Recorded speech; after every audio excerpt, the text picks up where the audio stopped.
जय हिंद दोस्तों, सभी का स्वागत है अपने YouTube चैनल एग्जाम लेजेंड्स में। आज हम फिर से लेके आ गए हैं लूसेंट की सीरीज और साइंस की सीरीज लेके आए हैं। देखिए, साइंस का इससे पहले भी हमने लेक्चर किया, आज और दमदार लेक्चर करेंगे। क्यों? क्योंकि साइंस के बहुत कम आपको लेक्चर्स मिलेंगे और बहुत अच्छी डीप नॉलेज के साथ तो लेक्चर्स होंगे नहीं। तो हम आपको छोटी चीज़ बताएंगे जिससे आपका कोई भी कॉम्पिटेटिव एग्जाम्स हो वो अच्छा जाए, बहुत अच्छा जाए, कहीं भी कोई भी प्रॉब्लम आपको ना हो। तो हम क्या डालेंगे, हेडिंग हमारी है लूसेंट की साइंस। ठीक है, लूसेंट साइंस। और आज हम पढ़ेंगे फिजिक्स। ठीक है, आज हम पढ़ेंगे फिजिक्स। तो आज क्या करते हैं, फिजिक्स में हम वर्क के स्टार्ट करते हैं, जिसे आपका टॉपिक है पहला वर्क। अब इससे कॉम्पिटिटिव एग्जाम्स में बहुत क्वेश्चन आते हैं, किससे? वर्क से। तो वर्क होता क्या है, सबसे पहले दिमाग में आएगा कि वर्क होता क्या है। तो वर्क सिंपल सी चीज़ है, आपका जो आप कहीं कुछ किसी को फोर्स लगाते हो और बॉडी डिस्प्लेस हो जाए, समझ रहे हो? आप फोर्स लगाते हो, कहीं पर भी बल लगाते हो और बॉडी आपकी विस्थापित हो जाए, समझ रहे हो? मतलब अपनी जो स्टेट है उसको चेंज करे, रेस्ट से मोशन में आए और कुछ डिस्टेंस कवर करे, और उसी को आप क्या कहोगे? वर्क कहोगे, सिंपल सा। ठीक है, क्या होगी आपकी? डिस्प्लेसमेंट होगी, डिस्प्लेसमेंट यानी कि विस्थापन बाई अप्लाइड, जो आपने फोर्स लगाया यानी कि बल लगाया, बाई अप्लाइड फोर्स।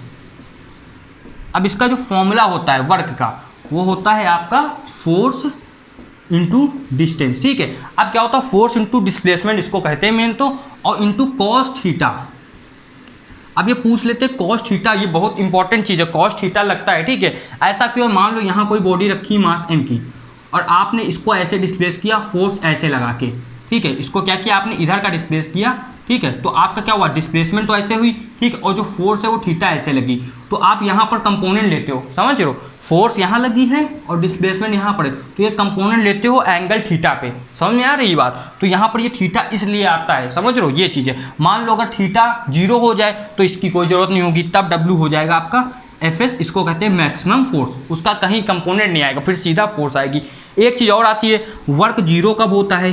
वर्क 0 तब होता है जब आपका क्या होता है? कॉस थीटा की वैल्यू 90 हो जाए, यानी कि फोर्स ऐसे लगे और आपका ये डिस्प्लेसमेंट ऐसे हो, तो भाई बीच में बना एंगल 90 का, तो टोटल वर्क आपका क्या हो गया? 0। समझ में आ रही बात है? ये क्वेश्चंस आते हैं। देखो, इसमें क्वेश्चंस ऐसे पूछ देते हैं, कहेंगे कूली है, कूली जो है वो आपका जा रहा है, वो बैग लेके जा रहा है, आपसे पूछेंगे कि उसने कितना वर्क किया। अब देखो, वो सीधा जा रहा है, उससे पूछेंगे आपसे ग्रेविटी की वजह से उसने कितना वर्क किया। समझ रहे हो ना? ग्रेविटी की वजह से उसने कितना वर्क किया, तो आप देखोगे 90 का एंगल बन रहा है, 0 हो जाएगा वर्क। समझ रहे हो? 0 वर्क हो जाएगा, सिंपल, क्योंकि फोर्स उसकी नीचे लगेगी ग्रेविटी की और डिस्प्लेसमेंट सीधा जा रहा है। नॉर्मल सी चीज़ है। समझ में आई कि नहीं बात? अच्छे से आई? ठीक।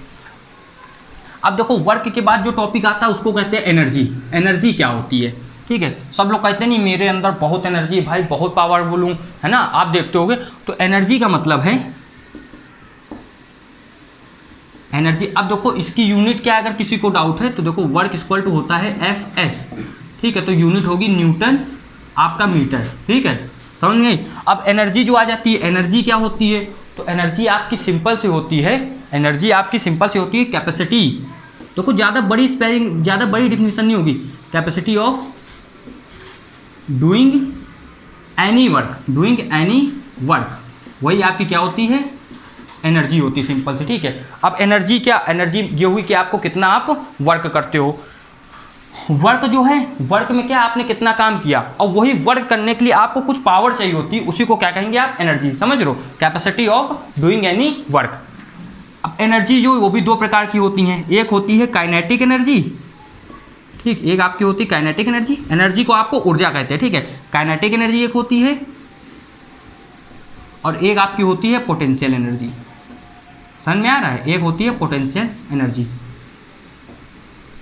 Potential energy. तो देखो, नाम से समझना, काइन माने क्या होता है? जो मोशन कर रही हो चीज़। तो काइनेटिक एनर्जी किसी मोशन बॉडी में होगी और पोटेंशियल जो होगी किसी रुकी हुई बॉडी में होगी। समझ रहे हो ना अच्छे से? ठीक है, अब काइनेटिक एनर्जी का जो फॉर्मूला होता है वो होता है K = ½ mv²। v इसकी वेलोसिटी है, सिंपल सी। वैसे पोटेंशियल एनर्जी का फॉर्मूला जो होता है वो देखो क्या होता है, वो आपका रहता है U = mgh।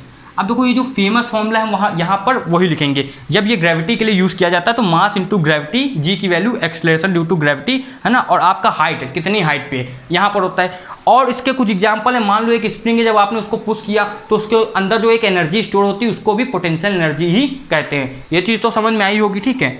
और एक सबसे ज़्यादा जो आपसे पूछा जाता है, एक काइनेटिक एनर्जी और मोमेंटम के बीच में जो आपका रिलेशन होता है, ठीक है, किसके बीच में, काइनेटिक एनर्जी एंड आपका मोमेंटम के बीच में, ठीक है। मोमेंटम को कैसे दिखाते हैं, पी से, तो उसका सिंपल सा होता है k equal to P square upon 2m, ये रहता है।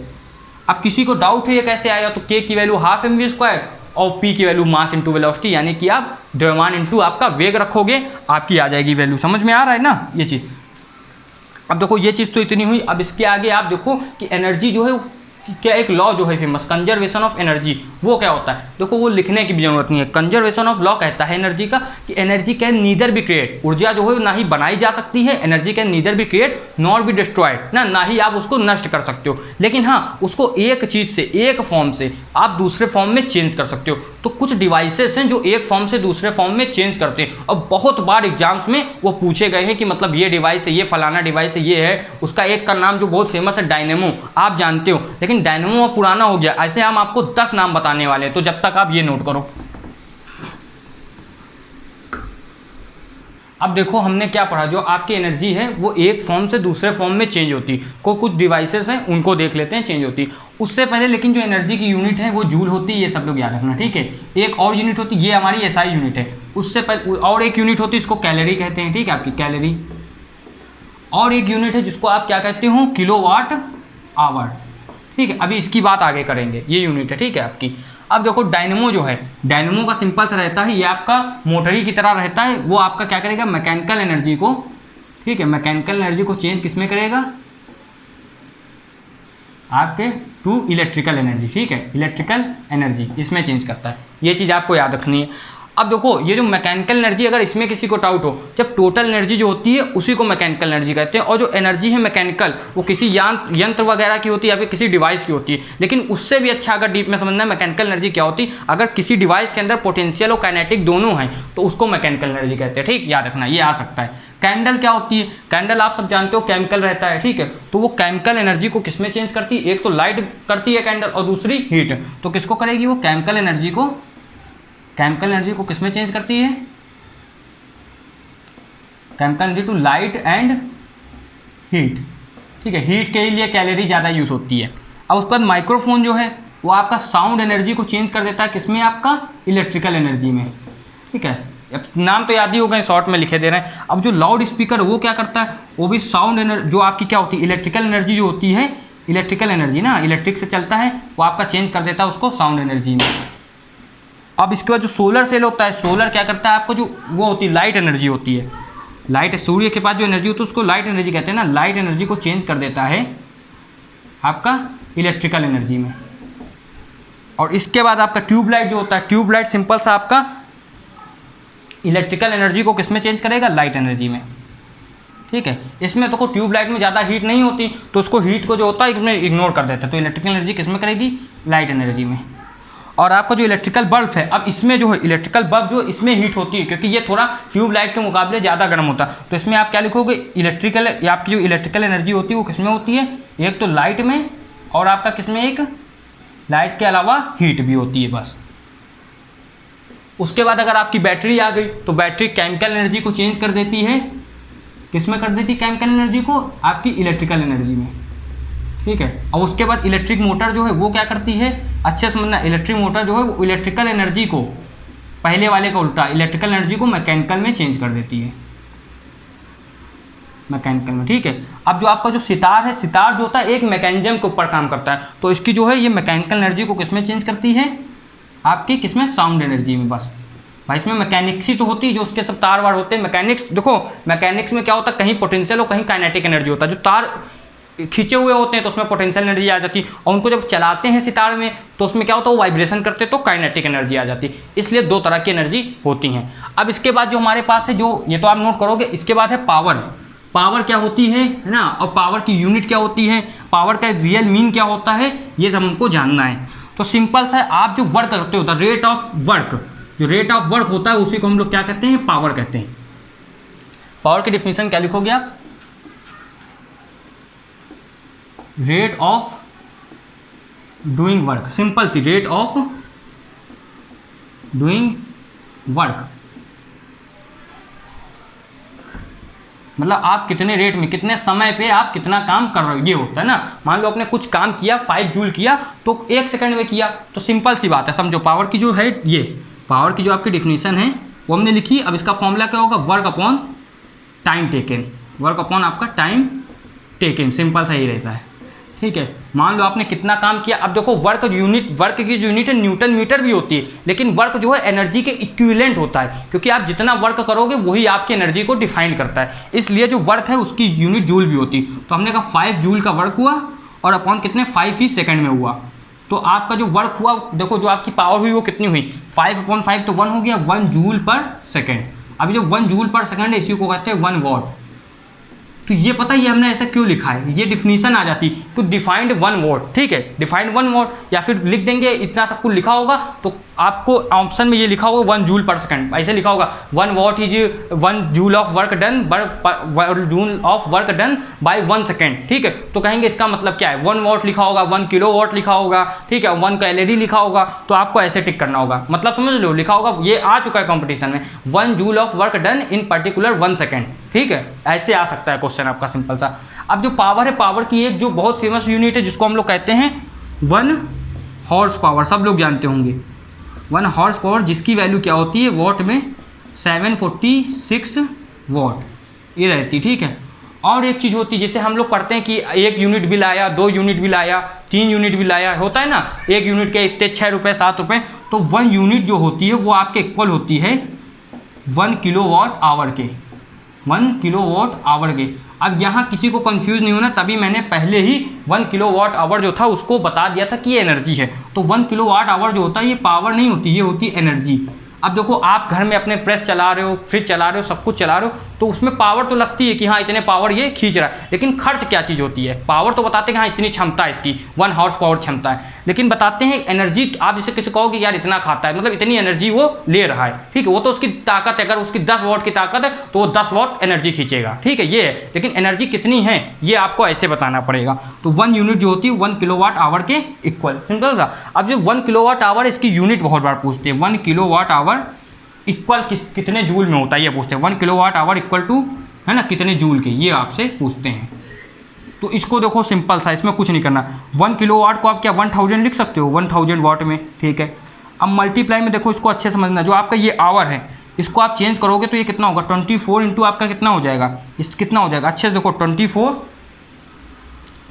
आपका ये आवर में लिखा हुआ है ना, तो उसको आप क्या करोगे 60 इंटू 60 करोगे, 1 किलोवाट आवर है, यानी कि 1 किलोवाट, और ये आवर भी 1 आवर है, तो इसको जब आप चेंज करते हो तो आपकी वैल्यू आती है 3.6 इंटू 10 की पावर 6 जूल, ये वैल्यू आपकी सिंपल सी आ जाती है, ठीक है, ये बहुत ज़रूरी है, ठीक है। 1 आपका ये कितना, ये 1000 होगा ना, 1000 और मल्टीप्लाई में 60 इंटू 60, ये वैल्यू आपकी आ जाती है। समझ में, अब इसको सॉल्व करना, इसमें तो कुछ भी नहीं, ये 36 होगा और ये 10 की, अब यहाँ एक आगे लगा दिया तो यहाँ 6 हो गई पावर, इसमें तो कुछ भी नहीं है आपका, ठीक है। पावर अच्छे से समझ में आया कि नहीं, ये लगभग हमारा चैप्टर कंप्लीट हो चुका है, इसमें कुछ भी नहीं है, लेकिन आप कुछ चीज़ें याद रखना, जैसे आपकी है वर्क की कुछ चीज़ें हैं, जो वर्क है वो आपका इक्वल होता है चेंज इन काइनेटिक एनर्जी के।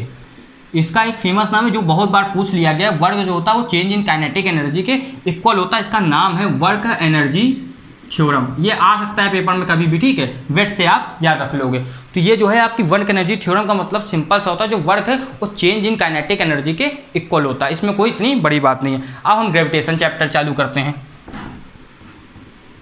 अब चलो हम किसकी बात करते हैं, अपने चैप्टर ग्रेविटेशन की। एक चीज़ याद रखना, जितना पढ़ाना है उसके बाहर से आपके कंपटीशन में तो कुछ भी नहीं पूछ सकते ना, जितने कंपटीशन की तैयारी कर रहे हैं वो बेफिक्र रहे। तो ग्रेविटेशन में हमारे न्यूटन सर ने सबसे पहले जो दिया, न्यूटन्स लॉ ऑफ ग्रेविटेशन, ठीक है। तो ग्रेविटेशन का एक सिंपल सा लॉ है कि अगर 2 बॉडी हैं, 2 पिंड हैं, 2 ऑब्जेक्ट हैं, वो जो है अगर आपके मास m1 और m2 है, ठीक है, m2 और m1 और m2 हैं, ये देखो जनरल केस ले रहे हैं हम लोग, ठीक है, जनरल केस हर जगह लग सकता है। अगर अर्थ को आप लोग कंसीडर करोगे तो मास m1 की जगह अर्थ का मास m कर देना। इसमें क्या कहा इन्होंने कि 2 अगर बॉडीज हैं, यूनिवर्स में कहीं भी 2 बॉडी हैं, यूनिवर्सल लॉ है, समझ लो, कहीं भी लग सकता है, अर्थ के लिए वो अर्थ का मोहताज नहीं है। तो कहेंगे इनके सेंटर से जो डिस्टेंस है वो r है। अगर ऐसा है तो इनके ऊपर जो आप फोर्स अप्लाइड करोगे उसकी वैल्यू कुछ ये होगी। ग्रेविटेशनल फोर्स मतलब फोर्स अप्लाइड नहीं कर रहे हैं, यूनिवर्स अप्लाइड करता है इनके ऊपर, तो उसको कहते हैं ग्रेविटेशनल फोर्स। वो कैसी फोर्स होती है, उसका फॉर्मूला ये होता है Gm1m2/r²। ये होता है फॉर्मूला सिंपल सा। अब यहीं से सबसे ज़्यादा आपके एसएससी वाले या फिर कोई भी हो जाए, यूपीएससी एनडीए वाले हों, यहाँ से सवाल बनाते हैं। क्या क्या सवाल बना सकते हैं, देखो प्यारे प्यारे सवाल। पहला सवाल तो ये कि जो हमारी ग्रेविटेशनल फोर्स है, ग्रेविटेशनल फोर्स वो का पूछेंगे आपसे, जो प्रोडक्ट ऑफ मास का है उसके डायरेक्टली प्रोपोर्शनल है। ये पहला हो गया, डायरेक्टली प्रोपोर्शनल है प्रोडक्ट ऑफ मास के। अभी जो इसको देख रहे हैं इसकी भी बात होगी, चिंता मत करना। तो इसके डायरेक्टली प्रोपोर्शनल हुए कि नहीं, ठीक है। दूसरा होता है इन्वर्सली प्रोपोर्शनल होते हैं r² के। ये दो क्वेश्चन बहुत पूछे गए। अब इसको पूछते कैसे, प्रोडक्ट ऑफ मास के डायरेक्टली प्रोपोर्शनल, इन्वर्सली प्रोपोर्शनल, या फिर मतलब वो इन्वर्सली प्रोपोर्शनल बाई 2 है या स्क्वायर के प्रोपोर्शनल है, ऐसे। और ये कैसे पूछते हैं, कहते हैं जो ग्रेविटेशनल फोर्स है या फिर इलेक्ट्रिकल फोर्स है वो आपका इन्वर्स स्क्वायर लॉ फॉलो करती है। देखो इन्वर्स मतलब अपॉन में, और स्क्वायर लॉ यानी कि स्क्वायर होना चाहिए, तो देखो स्क्वायर है तो इन्वर्स स्क्वायर लॉ फॉलो करती है। चाहे इलेक्ट्रिक फोर्स हो, इलेक्ट्रोस्टैटिक फोर्स हो, चाहे ये आपकी ग्रेविटेशनल फोर्स हो, ये इन्वर्स स्क्वायर लॉ फॉलो करेंगी जिंदगी भर। ठीक, अब एक क्वेश्चन आता है कि ये जी क्या है, इसको कहते हैं यूजीसी, है ना, यूजीसी। इसको कहते हैं आपका क्या, यूनिवर्सल ग्रेविटेशनल कांस्टेंट इसका नाम होता है। मतलब क्या होता है, पूरे ब्रह्मांड में ये ग्रेविटेशनल जो गुरुत्वाकर्षण है ये कांस्टेंट है ना। मतलब पूरे यूनिवर्स में, पूरे ब्रह्मांड में ये मतलब क्या कहते हैं, इसकी वैल्यू फिक्स है। चलो वैल्यू लिख लो, सबसे ज़्यादा समझ में आएगा। 6.67 × 10⁻11 न्यूटन मीटर स्क्वायर पर kg²। यूनिट क्यों लिखी, बहुत बार यूनिट ही पूछ लेते हैं। अब इस यूनिट से आप एक चीज़ देख सकते हो, इसका डायमेंशन निकाल सकते हो, जो भी बहुत पूछते हैं। तो डायमेंशन निकालने में क्या है, इसका क्या होता है, देखो इसको r² को उधर भेज दो तो हुआ mlt। कल वाले लेक्चर में आज हम फिर बता देते हैं, फोर्स का क्या होता है mlt-2। r यहाँ लिखोगे, ये r² वहाँ जाएगा, लेंथ होती है उसका स्क्वायर l², मास नीचे आया तो kg यानी कि मास का स्क्वायर। यहाँ से आराम से देखोगे ये ऊपर जाएगा तो m⁻⁻1 l³ और l आपका t-2। ये होता है इसका डायमेंशन। इसको याद कर लो, या फिर पेपर में 1 सेकंड या 5 सेकंड लगेंगे इसको निकालने में। जिसको ये पता है, फोर्स का याद करो mlt-2, बहुत आसान है। 3-4 बार बोलो mlt-2, mlt-2, याद हो गया। बाकी l है स्क्वायर है तो l², मास है मास का स्क्वायर कर दो तो m², कोई दिक्कत नहीं। समझ में आ रही इतनी बातें, ठीक है। अब देखो ये जो आपकी ग्रेविटेशन तो हमने देखा अच्छे से, यहाँ पर इतनी बातें भी की। अब क्या होता है, इससे ही रिलेटेड कुछ चीज़ें होती हैं। जैसे अपनी अर्थ की अगर बात करें तो इसके ऊपर जो मतलब ये जो है पूरा जो ये फोर्स है, ये बताती है कि हर प्लैनेट अपनी फील्ड बनाता है। तो अर्थ जो अपनी फील्ड बनाता है, जिसको गुरुत्व कहते हैं ना, वो वैल्यू क्या होती है, उसकी जी होती है। और इसकी जो आप याद करोगे वैल्यू G= होता है Gm/r², है ना। अब इसको जब सॉल्व करते हैं तो वैल्यू आती है 9.8 मीटर/सेकंड²। हो गई। अब जो 9.8 मीटर/सेकंड² है, ये वैल्यू आपको एज ए एक्सेलरेशन की तरह दिख रही है। तो इसका एक और नाम भी है, गुरुत्व आपका किसकी वजह से, आपके त्वरण की वजह से, यानी कि एक्सेलरेशन की वजह से। त्वरण कहते हैं एक्सेलरेशन को, तो एक्सेलरेशन ड्यू टू ग्रेविटी, गुरुत्व की वजह से त्वरण, सिंपल सी बात है, ठीक है। अब देखो ये चीज़ तो इतनी समझ में आई। अब इसमें कुछ वेरिएशन, जो जी आपने जी तो देखा, अब ये जी जो है ये सरफेस के लिए डिफाइंड है 9.8। अब इसकी जो वेरिएशन है वो भी होते हैं। वेरिएशन कैसे कैसे होते हैं वो देखो, ठीक है। हेडिंग डाल लोगे वेरिएशन इन जी, और देखो क्वेश्चन हम लोग वही कर रहे हैं जो आपके पेपर में आते हैं, ठीक है। तो वेरिएशन इन जी के बहुत क्वेश्चन हैं। जैसा सबसे पहला वेरिएशन इन जी डालो, वेरिएशन इन जी। तो देखो वेरिएशन पहले तो इसकी वैल्यू हम जान चुके कितनी है, 9.8 मीटर/सेकंड², ठीक है। और फॉर्मूला क्या था इसका, G= Gm/r² कर दो, हाँ ठीक है। अब वेरिएशन कैसे होता है, इसकी वैल्यू जो है, आप अगर हाइट पे जाओगे, समझो अगर आप हाइट पे जाओगे या फिर आप डेप्थ में जाओगे तो इसकी वैल्यू डिक्रीज होगी। मतलब समझो, है ना, इफ सरफेस ऑफ अर्थ से अगर आप हाइट में गए, इफ वी गेन हाइट, ठीक है। और क्या करोगे आप, सरफेस से नीचे, और सरफेस से आप कहाँ जाओगे, से डेप्थ में जाओगे, डेप्थ में यानी कि गहराइयों में, ठीक है। या तो आप हाइट गेन करोगे या फिर सरफेस से डेप्थ में जाओगे, तब जी की वैल्यू जो है आपकी या तो आप हाइट में ऊपर जाओ या फिर सरफेस से नीचे आओगे। अगर आप सरफेस पे हो, जैसे हम लोग सरफेस में, तब तक तो कोई दिक्कत नहीं, लेकिन आप बहुत ऊपर चले गए या फिर बहुत नीचे। अब बहुत लोग के सवाल में आएगा कि मतलब वहाँ जाते हैं माउंट एवरेस्ट में तो ऐसा नहीं होता, नहीं लगता, तो ऐसी बात नहीं है। बहुत ज़्यादा जाओ, अर्थ के सेंटर मतलब अर्थ के सरफेस से बहुत अंदर जाओ, तब समझ लो इसे बहुत ज़्यादा 100-150 किलोमीटर से ऊपर, और ऊपर भी जाओ तो बहुत। क्यों? क्योंकि अर्थ का रेडियस ही 6400 किलोमीटर है, तो जी जो है आपका क्या होगा, डिक्रीज होगा। सिंपल सा याद रखना, अगर आप ऊपर जाओगे नीचे जाओगे तो जी आपका डिक्रीज होगा, ये डिक्रीज का साइन होता है, यानी कि घटेगा। अब इसके बाद दूसरा पॉइंट, अगर आप इक्वेटर पे हो, है ना, at equator G is decrease, G decrease, या फिर जी जो होगा वो मिनिमम होगा। मिनिमम क्यों है ऐसा, देखो इसमें दो बातें हैं। बहुत साइंटिस्ट क्या कहते हैं, जो वैल्यू है ये इसलिए हो जाती है क्योंकि जो जी है वहाँ की रेडियस बड़ी है। अब आप देख रहे हो, अगर इसको बढ़ाओगे तो जी घटेगा, ये क्योंकि इन्वर्सली है। और दूसरी बात ये है कि जी जो है वो रोटेशन करता है।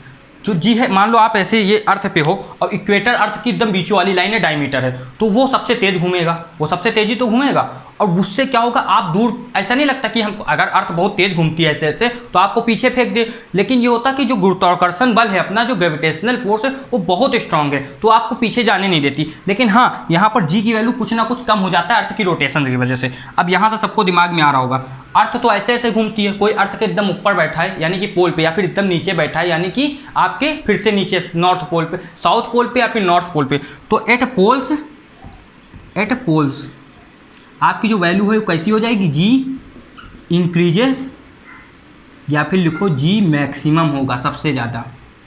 ये हो गई बात भाई, इतनी बात हुई कि नहीं, ठीक, यहाँ तक समझ में आया बिल्कुल। हाँ, एक चीज़ और है, ये हमेशा याद रखना कि जी अगर रोटेट करे, अगर आपकी अर्थ स्थिर हो जाए तो जी की वैल्यू बढ़ जाएगी। ये क्वेश्चन आया है इसलिए बता रहे हैं। अगर अर्थ गोल गोल घूम रहा है तो क्या होता, मतलब ये अर्थ है, अगर अर्थ जो है वो ऐसे ऐसे घूम रहा है तो अर्थ को एक ओमेगा वेलोसिटी मिलती है, जिसकी वजह से क्या होता है, जो अर्थ की है जी, इफेक्टिव जी है वो कम होता है। तो अगर पूछे अर्थ रुक गई है तो जी बढ़ेगा कि घटेगा, तो जी हमेशा से बढ़ेगा, क्योंकि ये जो है ये रोकने वाली चीज़ जो अपोजिट डायरेक्शन में लग रही है वो रुक जाएगा। और जैसे ही अर्थ रुकेगी आपकी ये स्पीड जो है इक्वेटर की वहाँ जो है मतलब पूरे अर्थ में स्पीड बढ़ेगी। बस पोल्स में ऐसा नहीं होगा, क्योंकि ये जो है ये यहाँ पर पोल जो है तो यहाँ पर होते हैं। अब ये घूम रही है नहीं घूम रही, पोल से क्या मतलब, पोल तो एकदम ऊपर बैठा है ना।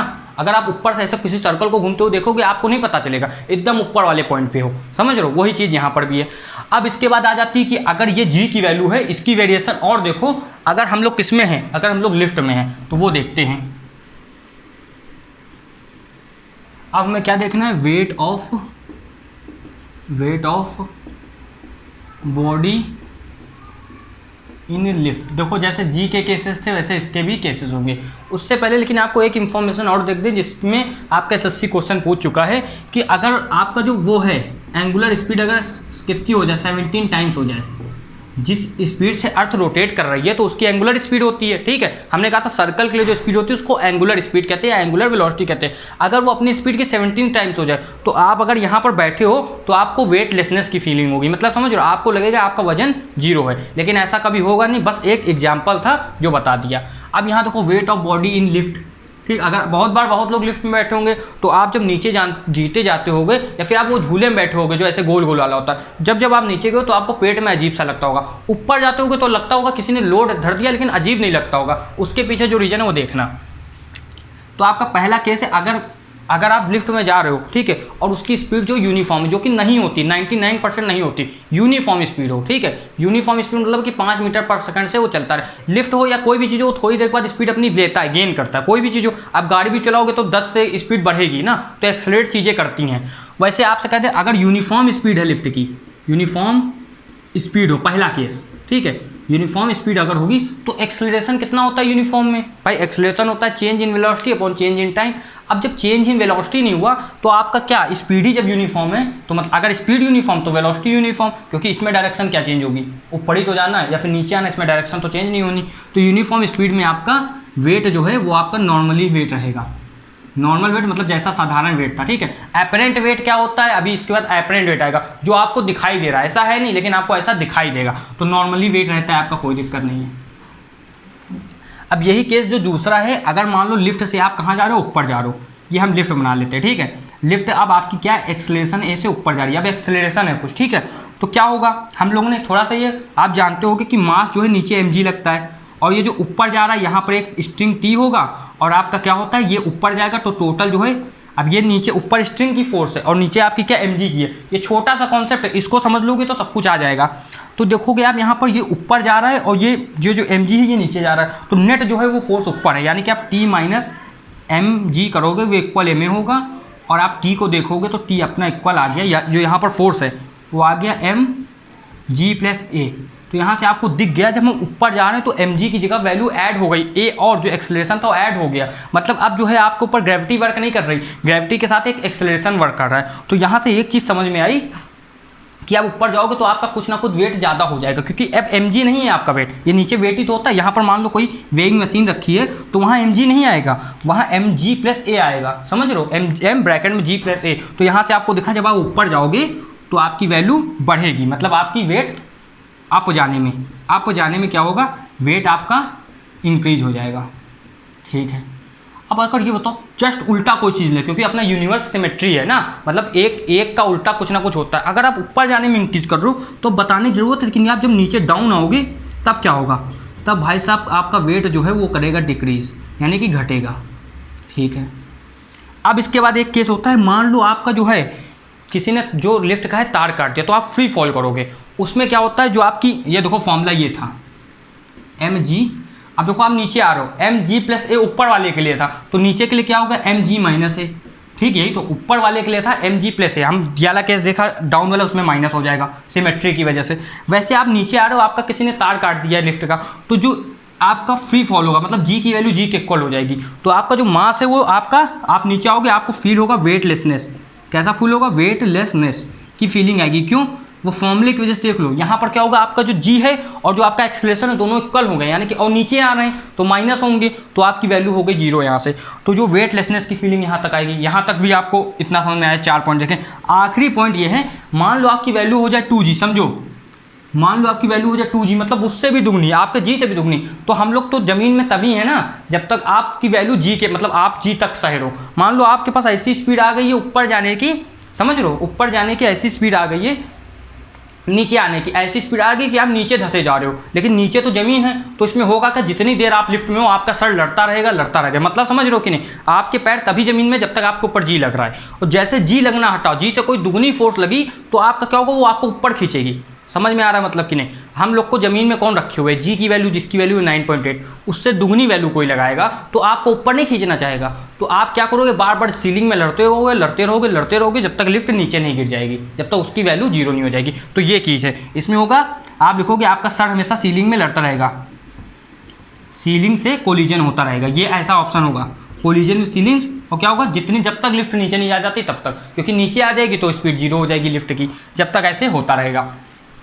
अब देखो इसके बाद आपका क्या आता है, केपलर्स लॉज ऑफ मोशन, ठीक है, केपलर्स लॉज ऑफ आपका प्लैनेटरी मोशन आता है। उससे पहले लेकिन हम कुछ चीज़ें देखते हैं, जैसे आपका ऑर्बिटल वेलोसिटी क्या होती है, आपकी सैटेलाइट क्या होती है, सब लोग जानते हैं सैटेलाइट के बारे में, तो जो इंपॉर्टेंट है वही बता देते हैं। सैटेलाइट से सबसे इंपॉर्टेंट चीज़, ये आपकी अर्थ है, सैटेलाइट मान लो कहीं यहाँ पर घूमेगी, ठीक है, ये सैटेलाइट यहाँ पर घूमेगी, तो समझना सैटेलाइट जो घूमेगी उसके सबसे मेन चीज़ जो आती है वो आपसे पूछते हैं ऑर्बिटल वेलोसिटी। ऑर्बिटल वेलोसिटी ये बहुत बार पूछा है, ऑर्बिटल वेलोसिटी जो आपकी होती है √g/r, या फिर एक वैल्यू होती है, ये सब वैल्यू पूछी है, या फिर √g/r, ठीक, ये होता है ऑर्बिटल वेलोसिटी है ना। किसी भी कक्ष में अगर आपकी जो वेव होता है उसी को ऑर्बिटल वेलोसिटी कहते हैं। अब देखो अगर मान लो ये तो घूमने लगा है, अब आपका मन होता है, जैसे हम लोग ने अभी क्या भेजा था, अपना आपका चंद्रयान भेजा था, तो अर्थ को छोड़ के चला गया, तो उसको जो वेलोसिटी चाहिए होती है उसको कहते हैं एस्केप वेलोसिटी, इसको छोड़ के चला जाए। इसका पाथ आपका कैसा होता है, ऐसा होता है, देखो पाथ होता है आपका कैसा, जबकि किसी को छोड़ के चला जाता है तो इसका पाथ होता है इलिप्टिकल, ठीक है। तो इसकी जो वेलोसिटी होती है एस्केप वेलोसिटी, उसको कहते हैं g√2gm/r। अब देखो इसमें कुछ सिमिलरिटी जिससे बहुत बार क्वेश्चन पूछा गया, तो आ गया √2gr, बिल्कुल ठीक है। अब यहाँ से आप देखोगे अगर इसको सॉल्व करोगे तो आपको दिखेगा जो वी है वो, जब इसमें क्या है 2 की कमी है तो इसको एक 2 दे दोगे तो ये इसके बराबर हो जाएगा, तो इसकी वैल्यू हो सकती है 2v0, vo यानी कि ऑर्बिटल वेलोसिटी। तो इनका ये रिलेशन बहुत बार पूछा गया। अब इनकी वैल्यू पूछी गई, इसकी होती है 11.2, किलोमीटर पर सेकंड, ये एस्केप वेलोसिटी है। और इसकी होती है आपकी क्या, यहाँ ऑर्बिटल लिखा था, यहाँ पर लिख लेना एस्केप वेलोसिटी, ठीक है। इसकी वैल्यू आपकी कितनी होती है 7.9 इसकी, ठीक है। तो इनकी वैल्यू 3.3 किलोमीटर पर सेकंड आती है। इनका डिफरेंस ऐसे पूछा है। एक डिफरेंस ऐसे पूछा हुआ है, देखो v माइनस वी नॉट, जो डिफरेंस आपका सॉल्व करोगे आएगा कितना, √2, देखो √2 GR होगा ये, और माइनस में कितना होगा आपका GR। तो यहाँ सबको दिख रहा है, हमने अगर √GR कॉमन ले लिया तो बचा क्या, √2 अंदर, और आपका क्या बचा यहाँ पर, देखो अच्छे से -1, यहाँ पर -1 ही बचेगा। तो ये कुछ क्वेश्चन जो हैं आपके SSC वगैरह और भी एग्जाम्स में पूछ रखा है। समझ में आई कि नहीं इतनी चीज़, ठीक है। अब देखो केपलर्स लॉज ऑफ मोशन क्या होता है, वो भी बहुत बार पूछ लेते हैं, ठीक है। तो उसको देख लेते हैं। 3 लॉ दिए हैं केपलर ने, उसको बहुत बार आपसे पूछा है कि वो लॉ कैसे हैं, 3 लॉ। पहला लॉ तो सिंपल सा है, पहला लॉ देखो सिंपल सा है। लॉ मतलब आपके जो सिद्धांत देते हैं उन्हीं को कहेंगे ना। तो पहला केपलर्स के लॉ लिखने